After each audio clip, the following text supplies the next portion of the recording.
안녕하십니까. 정의당 대변인 한창윤입니다. 오후 현안 관련해서 두 가지 정도 말씀드리겠습니다.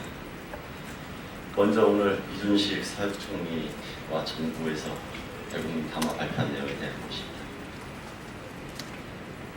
오늘 오후 이준식 사회부총리는 홍윤식 행자부 장관, 김현웅 법무부 장관과 함께 내일 진행될 박근혜 대통령 퇴진 촉구 집회에 대한 정부의 입장을 밝혔습니다. 이 부총리는 최근 일련의 사건들로 인해 국민들이 크게 실망하고 국정 운영에 대해서 걱정하고 있다는 것을 알고 있다고 하면서 내일 집회가 불법적인 집단 행동이나 폭력 사태로 변질되어 건전한 의견 개진의 장이 훼손되지 않을까 우려한다고 말했습니다. 아울러 정부는 국정을 흔들림 없이 수행하고 우리 사회가 올바른 방향으로 나아갈 수 있도록 모든 노력을 기울이고 있다며 정부의 의지를 믿고 평화적인 집회와 성숙한 집회 문화가 정착될 수 있도록 이해와 협조를 부탁한다고 말했습니다.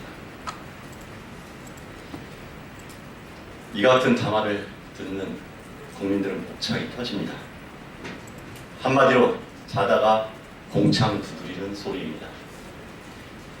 아직도 불법 폭력 운운하고 흔들림 없는 국정 수행을 강조하는 것을 보면 대통령과 정부 인사만 딴 나라에서 살고 있는 것 같습니다. 지금 국민들의 민주적 수준은 박근혜 대통령과 정부보다 훨씬 높습니다. 수십만이 운집한 지난 5일의 집회에도 평화롭고 순조롭게 잘 진행되었습니다. 집회 결사의 자유를 제대로 보장하고 공권력을 남용해 과잉 진압을 하지 않는다면 정부가 우려하는 일은 결코 없을 것입니다. 애초부터 폭력 그리고 불법 집회는 없습니다. 불법 차벽과 체류의 물대포를 앞세운 부패 정권의 탄압이 없다면 우리 국민들은 언제나 평화로운 시위에 나설 것입니다. 백남기 농민의 죽음도 결국 경찰의 과잉 진압으로 발생했습니다. 오히려 국민들이 우려하는 것은 경찰이 시위대를 자극하거나 몇몇 극우 단체들의 맞불 시위와 과격 선동 행위가 수십만 국민들의 목소리를 훼손할까 저하하는 것입니다. 내일 집회가 평화롭게 진행되길 바란다면 정부가 해야 할 일은 극우 단체의 난동을 미연에 방지하는 것입니다. 다시 한번 말씀드립니다. 지금 담화가 향할 곳은 국민이 아니라 대통령과 정부 자신이어야 합니다. 교육부총리는 대통령을 향해서 국정교과서를 없애야 된다고 요구해야 할 것이며 법무부 장관은 박근혜 대통령과 우병우 전 수석 수사에 집중해야 할 것입니다. 행자부 장관 또한 이제라도 국민을 위한 경찰이 되어야 한다고 경찰청장에게 민주경찰을 주문해야 할 것입니다. 우리 국민들은 무척 힘듭니다.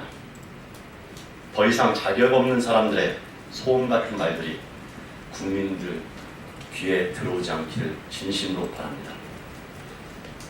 다음은 청와대 박근혜 대통령의 성형 시술에 대해서 청와대에서 부인한 것에 대해서 말씀드리겠습니다. 청와대가 박근혜 대통령이 세월호 7시간 동안 성형외과 시술을 하지 않았다고 이 논란에 대해서 전면 부인했습니다.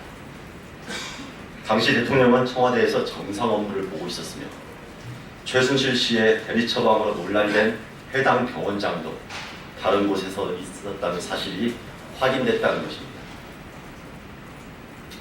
국민들도 이러한 청와대의 해명을 믿고 싶습니다.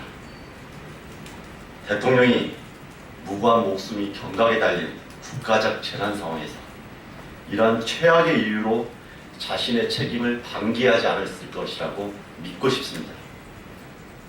지금의 헌정 논란으로도 힘든데 더 큰 충격에 빠지고 싶지 않습니다. 그래서 이번 해명은 진실이어야 합니다. 거짓이 아니어야 합니다. 박근혜 대통령의 모든 말이 거짓이다 하더라도 그것만은 진실이어야 합니다. 그리고 그러한 진실 해명은 어렵지 않습니다. 청와대가 대통령의 7시간을 감추지 않으면 모든 논란은 끝이 납니다. 늦었지만 지금이라도 세월호 7시간 동안 대통령이 어디에서 무엇을 어떻게 하고 있었는지 확실하고 명확하게 공개를 해야 될 것입니다. 그것이 대통령과 청와대가 마지막까지 국민을 속이지 않는 책임입니다. 이상입니다.